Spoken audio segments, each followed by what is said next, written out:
Show, the show that covers everything from sports to politics to news to entertainment and everything in between. And now your hosts, Troy Geary, Will Stein, and Dave Stevens.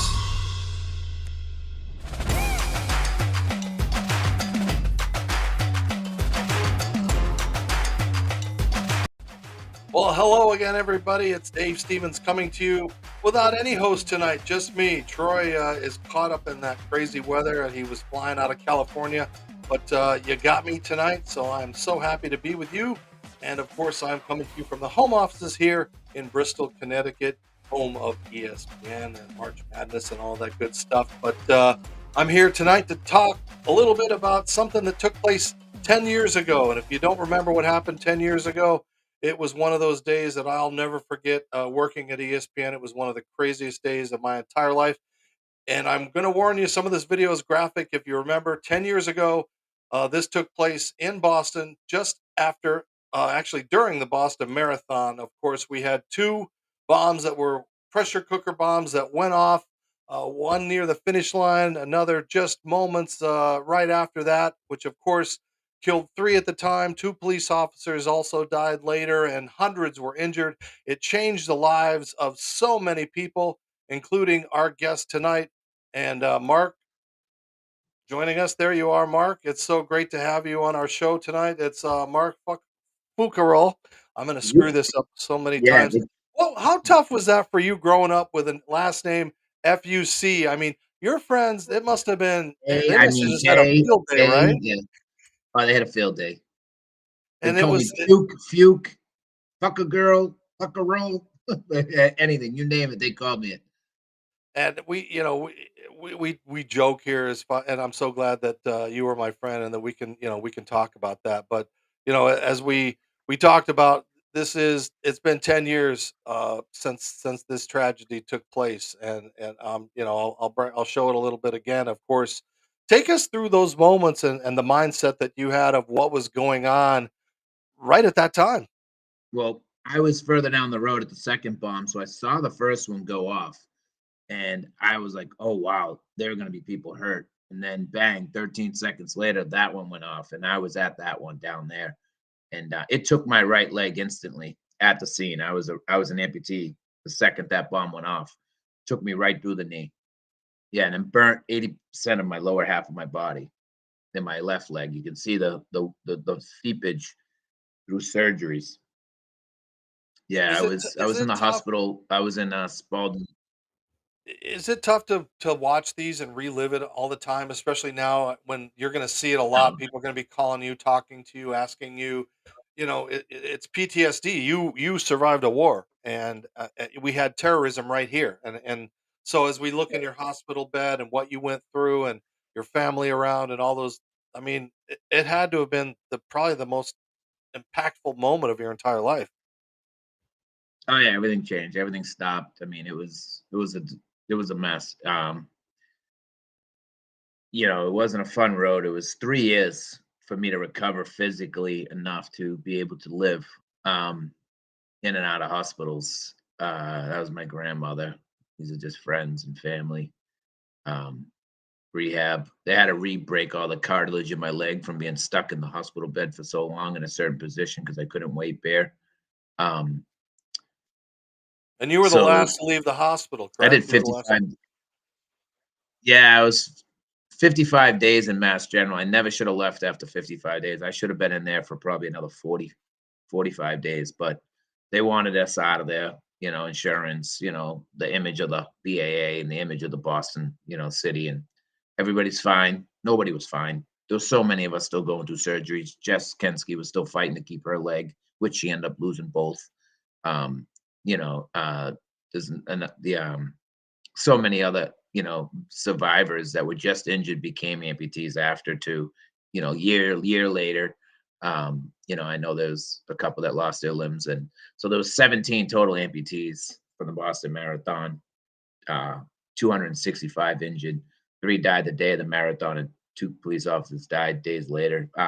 Well, Sean Collier died when they killed him, and then another cop died from his complications of his injuries from the Watertown part of it. Um, so A year later, he died from his complications from his injuries. So it was a pretty crazy, wild day, to say the least. And we look back now, and I don't want to use the term, anniversaries is not a it's not a good term. Anniversaries are celebrations. So, what do you think we should call it? We're going to look back at it. I It's don't. going to blow up in the next few weeks as Is that a as pun? looking back. Is that a pun? Bad. No, I guess bad pun actually. Blowing up. It's gonna blow up. Oh, hope it doesn't blow up. I'm gonna be there again. No, just joking. So no, really and seriously, like I think we all choose to focus way too much on words. And like, yes, it's a celebration in a sense because there's so many things to celebrate about the Boston Marathon. Maybe not really so much the BAA, but maybe nowadays it's changed. It's getting better, I guess, from what I heard. The people there, I love. I love the volunteers. I love the people that like and work there. But the history of the BAA with the no women running and the way they treat people with disabilities and they treat the other certain individuals that I've heard horror stories. Um, but I guess some of those people are gone and no longer with the BA or whatever that, you know. But And so you've figured out a special way though for this year to remember it. So yeah. you're gonna get back on that bike, and we're gonna watch you as got some footage here from a prior Boston Marathon. Tell us about what you're raising money for and why you're going back to the marathon. Well, so I've gone back. I've done the marathon twice, um, and it was great. The support's amazing, just like the support was when I first got injured. It's that's why I am where I am today due to support from complete strangers and people and family and friends. But this year I'm running for the Greg Hill Foundation. Well, I'm not running anywhere. I'm riding my hand cycle. Um, and there's a link on my website where you can donate to the Greg Hill Foundation, and they help out families that are suffering a tragedy, and they're there right away. They're there right when it happens, and they're just a great cause, great people. The people who donate are amazing. I'm a beneficiary of the Greg Hill. They help me out with stuff, paying, the difference with your wheelchairs versus what the insurance will cover. They'll step up and help me. I'm a beneficiary of it.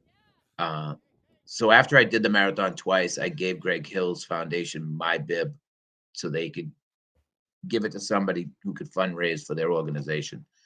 This year, I took it back because I wanted to do the 10-year to show for my wife and my son. And I apologize. Let me mute my mic for a second. All good. I apologize. It's the house phone. I mean, who even uses the house phone anymore? It must be like a scam call or something. Telemarketer or something. It So is a telemarketer, always. No one has my house number. I don't even know my house number. I couldn't even give it to you. But I couldn't tell you.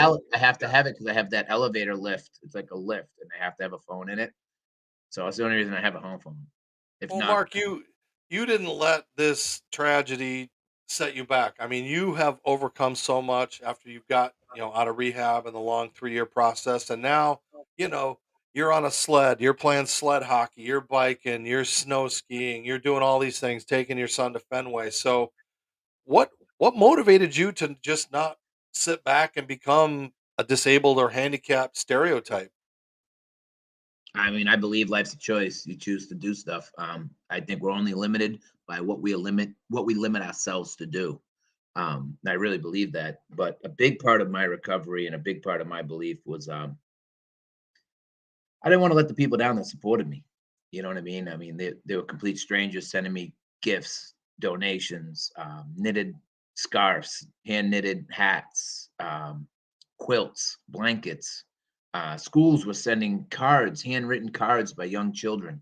And I mean, it was amazing. Like the outpour of kindness and love was just so overwhelming. Like that day, we saw two evil people do the most hideous thing and disgusting thing to innocent people. But in return, we saw so much positive from millions of complete strangers. And that really changed my motivation and my drive. Plus, I wanted to show my son that no matter what challenges you face, you can overcome as long as you just try. And you help so many people. I mean, people don't realize, as I've said, you can be born Chinese, Mexican, Hispanic, whatever. You're born that way. That's the only way you are. You can become disabled or handicapped at a given day on April It doesn't 15th in discriminate. You're right. 2013. You had to join our world. So how does that mentality change when now you've got to suddenly, you've got to walk on one leg. You're in a wheelchair sometimes. I've had, I wear artificial legs back in the day. They suck. The sockets are not nice. They smell, all that crap that we're doing just to fit into society. So, how did you overcome that? Where was that fortitude inside of you to go, look, I'm not going to be disabled. I'm not going to be handicapped. I'm not going to let it hold me back. I mean, that drive came, from witnessing my mother, single mom, raised three kids, working three jobs. I mean, that drive, that motivation, nothing can hold me back. If that woman can do it, and I can do anything. And I learned that from my grandmother, my mother, strong women in my life, to be honest, and my dad. My dad's a strong man. My dad's a very talented man. My dad's smart, but I honestly believe just to figure it out, right, and just try and do it, and don't make excuses. And that's just what I've always lived by. Um, and that's how it goes. I just won't choose. I choose to look forward, not backwards, in the sense of, I can't I'm gonna worry about my not having a leg. Like, it's not gonna change. Worrying about it doesn't change it. I'm still not gonna have a leg at the end of the day worrying. So I choose not to worry, and I choose to enjoy what in control what like worry about what I can control. I can't control not having a leg anymore. So all I can do is control my future in the decisions I make and the way I choose to enjoy life. And that's it.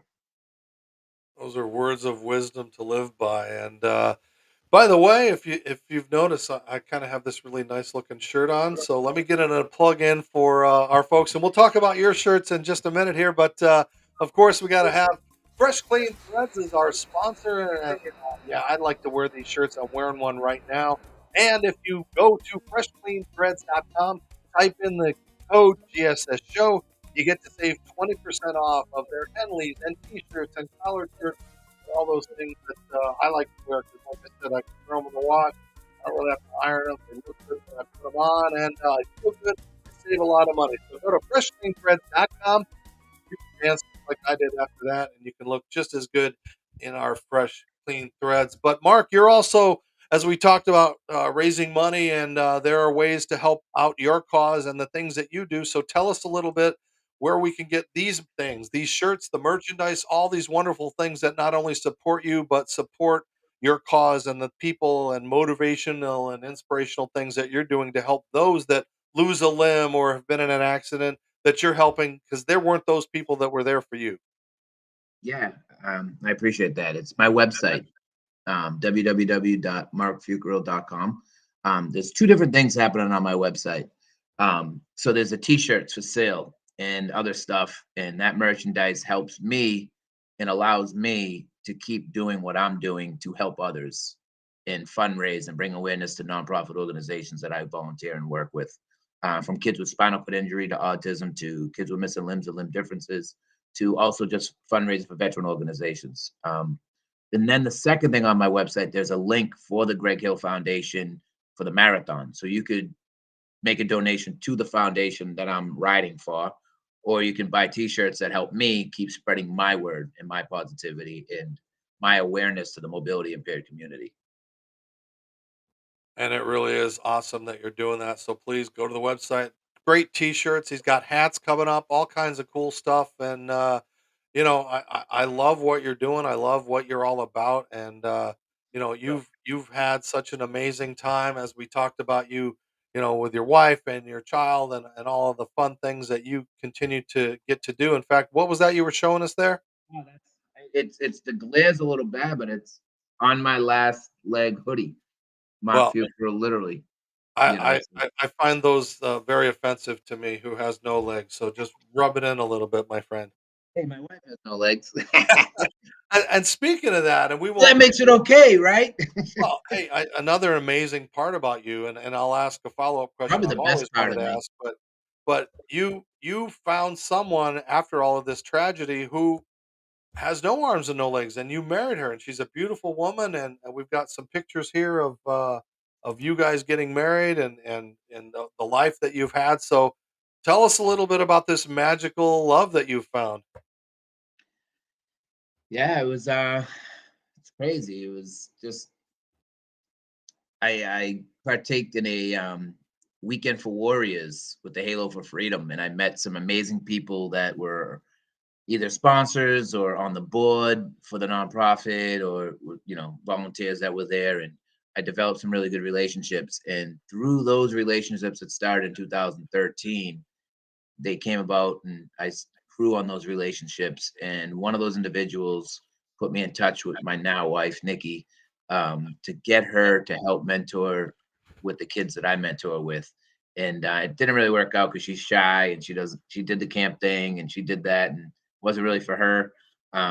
So I we ended up at a celebrity softball game in Texas together, and the sparks flew, and that was a wrap. It was pretty much it. And I got her to go skiing, and now she can't run away from me. So perfect, So we got married. Yeah, over a little over a year ago, going on 2 years now. Let me ask you this because I can ask it from my perspective because again, this day, April 15th, changed your life. Do you think you would have looked at life differently and could have accepted a woman without arms and legs to marry? Did it change you when this happened to you? I don't think we would have met in the sense because I might have not been volunteering at this camp, but there is a good chance I would have been volunteering in this camp, but it definitely would not have been at Halo for Freedom. But would you have said, "Look, I have 2 arms and 2 legs. Yeah, I would only date a woman with 2 arms and 2 legs," no, because I know what it's like for women that date me, that it's that elephant in the room all the time, and it's like, okay, can they accept the differences and the challenges and the stares and all those kind of things? So, yeah, it I don't. changed you and it changed your philosophy, your mentality, and it made you a better person. No, my brother, a friend of his, he's like, a friend of my brother's asked him. He said, "Hey, how's your brother doing?" He's like, "Is he all messed up?" He's like, "No, dude, he's the exact same person he always was. This hasn't changed my brother in any way. He is who he is. He's been that same person the whole time. Nothing's changed." And no, I mean, I've been in so many diverse relationships in my life. Um, no, I'm not only limited to able-bodied people before I was able-bodied. I just wasn't really in the circle. And a lot of people ask me about my nonprofit work and don't in the stuff I do. But I was working on when I got blown up. I had just finished my real estate classes that Sunday, and Monday I got blown up. Wednesday I was supposed to take my real estate test to get my license, and so I finished all my hours of class, and now I was just had to take the test, and I was doing that so I could go to school for nonprofit work, and I was actually in the process of building a nonprofit called Off Street Music, opportunity for focused students to reach endless education through music, taking kids off the street and providing a free recording studio and teaching them the value of education through music they love. So I was already in this, my mind was already there doing that. And I grew up with my grandfather whose family didn't like my grandfather married out of religion. And my grandfather pretty much split in a sense from his family in the sense of saying, "Well, I don't love her religion, I love her." He's like, "So it doesn't matter the color, your disability abilities, your money, you're rich, you're poor, you none of that's ever mattered in my family, ever." You're And like this guy. You're this East Coast Boston guy that people like. I don't. You break the mold, right? But yes, I've I been got that so. accent though. You do. I love it, and I'm so blessed that we've got to meet at the Celebrity Softball Classic a couple of times and play against each other and have fun. And I've got the rings here over my shoulder. So, what keeps you motivated to go out there? Sometimes you're in a chair, sometimes you're in a leg, but you're still out there doing these things. You've got a son that worships you and the things that you do. So why do you keep doing these good things? I mean, why not? Right? I mean, it's and like you said, sometimes I am in a wheelchair, sometimes I'm in my prosthetic legs, unfortunately, you know how it goes. Sometimes you can wear them, sometimes you can't. Your body changes, situation change, skin breakdown. It's not all fun and games.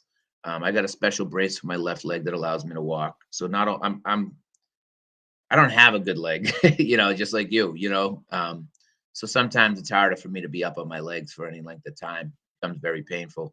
So I do find myself in a wheelchair an awful lot. Do you worry that you might lose the other leg, or it might be easier in older age to not have that whole thing hanging around? Or Yeah, I'll address that when that time comes, but nothing, I don't worry about anything. I truly don't fear anything. It's worrying and fearing doesn't change any of it. I could be afraid to get shot. I could be afraid to get blown up. If I'm gonna get blown up, I'm gonna get blown up. If if I die, I'm gonna die. Nothing's gonna change. Worrying it still the outcome's the same. Just like worrying about my leg and being upset that I'm missing my leg. Um, Worrying it doesn't or being upset about not having it doesn't bring it back. So I like to focus my energy on the things to do and so no, man. I mean, it's just life. Life's great. There's great people out there. Get out there, talk to people, ask questions. Like that's why I'm in the socket I'm in today. Is people are afraid to talk and ask, and I welcome anybody to reach out to me. I always answer people. The lady, oh my God, my brother lost his leg and he really needs help. He's really upset and depressed. Or my sister's been sitting on the couch for 3 years after her accident.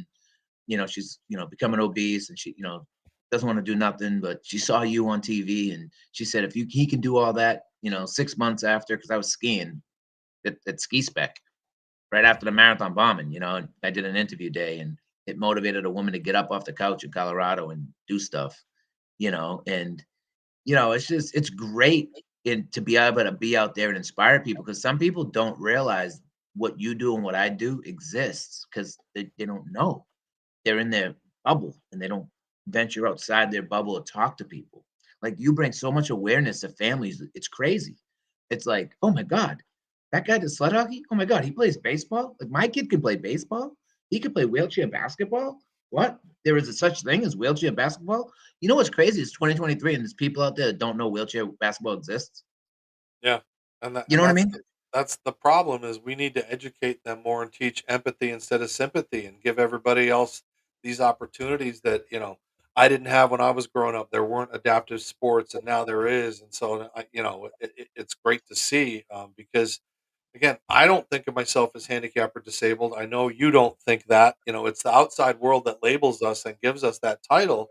And yet we're living our lives and doing our things. And I'm not a hero, but I think you are because I was born this way. So I don't know what Yeah. it's like to have them blown up. You went through the traumatic, you're like an honorary veteran because you served in a place that you shouldn't have had what you had happen in the United States of America. So, No, it shouldn't have. my hat's off to you, my friend. Thank you. I appreciate it. And you know, and again, like, oh, I'm disabled. Like, you know what? Disabled, like how you view it, like, I don't care. Like, I'm just I'm missing a leg. It's my stump. People get mad. I call my residual limb a stump. No, it's a residual limb, or whatever the word is. I'm like, no, it's my stump. Call it whatever I want. Everybody focuses too much emphasis on words, right? And I believe that. And oh, that's offensive. But that wasn't offensive 20 years ago. Now it's offensive. So we have this new word, but in 20 years, that word is going to become offensive and again, I really strongly believe we need to worry about where, like, when the word being its intentions, right? Like, if I use a word that you feel offended by, but was my intention to offend you? You know what I mean? And it's not. It's where it comes from. That if it's evil, then it's bad, no matter if it's the word that doesn't offend you. Um, so you might want to call it your residual limb, and someone could still be being mean to me. You know what I mean? Like, Yeah. or They offending me. call me a congenital amputee, and I'm like, "I wasn't born amputated. This is my normal." And now, Mark, that's your normal. This is society labels us as all of And, that, and, but and again, without structure and without labels, what do we have, right? Like you tell me that you went to Dunkin' Donuts and got a coffee and a donut today without using coffee and a donut today. Like we need structure, we need yeah, labels, we need to descriptive and their adjectives. And some people don't like adjectives. And again, we all got to talk about what like where that root of evil comes from. But you shouldn't, no, you're David. You know what I mean? You're Dave. yep, You know what I mean? But unfortunately, like, hey, Dave, we're not, the guy on the baseball field that has no legs. yeah, I mean, it's just, and it's out of excitement. You know what I mean? And like, same with like Nikki, she's congenital. Oh, like people think she's blown up in the bomb all the time. She's like, yeah, well, that guy got blown up. Is this stuff? You don't even see scars from my wife. You know what I mean? Like, it's, but people don't know, and you can't blame people for being ignorant because nobody's educating anybody. that's And that's the absolutely, truth. And there's no yeah. education. But I'm working on that, Dave. I'm building a social media platform where that's going to be very accessible for people to be very educated very fast. So there's some big things coming in the future. I can't wait to hear more about that. Yeah, As we wrap up, and like I said, I can't believe it's been 10 years. I'll never forget that day at ESPN. It was one of my um, most Crazy. impactful days that I worked, having to cover it and get places and ABC and all the things that we were doing. But now, in the years that have happened since then, the person that caused this, the person that's responsible for this is, he was given the death penalty. Now he's not. You got to sit in and see him and deal with all these things. I know you're not bitter, but I still think that the structure is wrong in our criminal justice system. If he gets to continue to appeal, they're paying lawyers, and justice is not going to be served. It's not going to bring back those 5 people. It's not going to help those 100. Yet it's still going to cost the taxpayers millions of dollars over a lifetime. Oh, millions, millions. I mean, they spent millions on bringing his family here and carting them around and paid for their food and their lunches and their room and board and their police escorts to and from the court while I was paying to park at the parking garage to testify for the federal government. You know what I mean? And I was buying sandwiches and subs for my family while we were sitting in the courtroom, like during recess. Like we had to go to a room and we could get lunch, and I had to pay out of pocket, but his family didn't. It's just very poorly structured. Like you said, they're going to keep appealing until Massachusetts appeals and like that part of Massachusetts gets their way. They're going to keep flipping that coin until they get heads, right? Where he doesn't get the death penalty because they already overturned it once. Supreme Court reissued it, but that's also under this administration that put a pause on the federal death penalty. So that allows us just to keep paying for him to sit in jail. Nobody will be put to murder, and again, not that I want people to get murdered. I don't. I don't believe in it. But the administration, the Obama administration released 5 Guantanamo Bay terrorists, prisoners of war for one soldier who left his post and actually joined ISIS and whatever. And now those same guys are actually running Afghanistan and Iraq. Is that Afghanistan, since we turned it over, those people, the ones that moved in, it's strange. But so with that being said, I don't believe that he's going to stay in jail, and they're going to keep appealing this, and like it's mind-boggling. I've seen craziest stuff. You could have told me that my son would have missed school or would have had to wear masks. I never would have believed you. So don't not believe me about this guy not being in jail. All it takes is one politician's kid to get kidnapped by some regime somewhere, and like we want these people released, these terrorists, like, and they're going to do it. Um, so again, it's disgusting that we're paying and paying and paying. I'll never be able to, people want to throw away the key, lock him up, but that's in our society, that's not going to happen. He's going to be able to squawk, squawk, and squawk from jail. Um, and I'll never be able to forget about him, even if we did turn away the key, because I got to put on a prosthetic leg every day or get in my wheelchair, and I'm constantly reminded of what he did. I don't dwell on it. I don't focus on it, but it's a reality and it is a reminder. Um, it's the whole tough thing with the death penalty. It's I don't believe in it, but I believe it's a message that needs to be sent to people to say, if you do this to innocent children and innocent people, this is what will happen to you. There's consequences for your action. I think that's a message we need to send, so it will hopefully save one child, one person, one adult, one loved one. And that message needs to be sent so we can stop people from wanting to do that here in our country. Do you remember what you felt in that moment when you walked in the courtroom and saw him face to face for the first time? Whew, yeah, yeah. He wouldn't make eye contact with me. He wouldn't look at me. I was fool. I just wanted him. I was in a wheelchair. I didn't have a prosthetic. Like you know, I was down at Walter Reed and I actually flew home. So I went down to Walter Reed, got all squared away, set up, ready to go down there at Walter Reed, had my pre-ops, and I literally came to testify. And then I was going down to have my surgery and my revision on my leg, my 5th amputation on my leg, revision. They cut off and whatever. And and then multiple surgeries on my left leg down there. So yeah, I felt I just wanted him. I just want to take care of it all.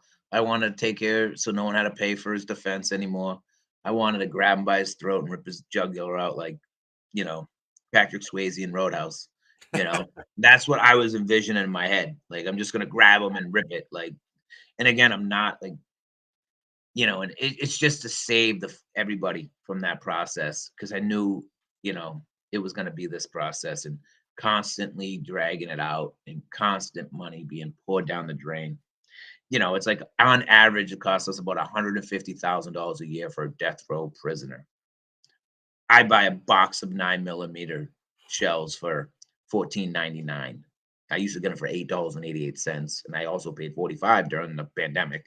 But I mean, let's get real. Like David, like disability, 20, maybe $20,000 because I'm on, my work disability that I put and paid into, and my mom and my dad and everybody paid into. I get a whole whopping $24,000 a year to live off of, right? Like my wife gets maybe 8 grand a year to live off of.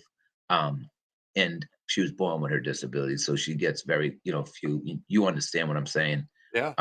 But we spend $150,000 a year to house this guy.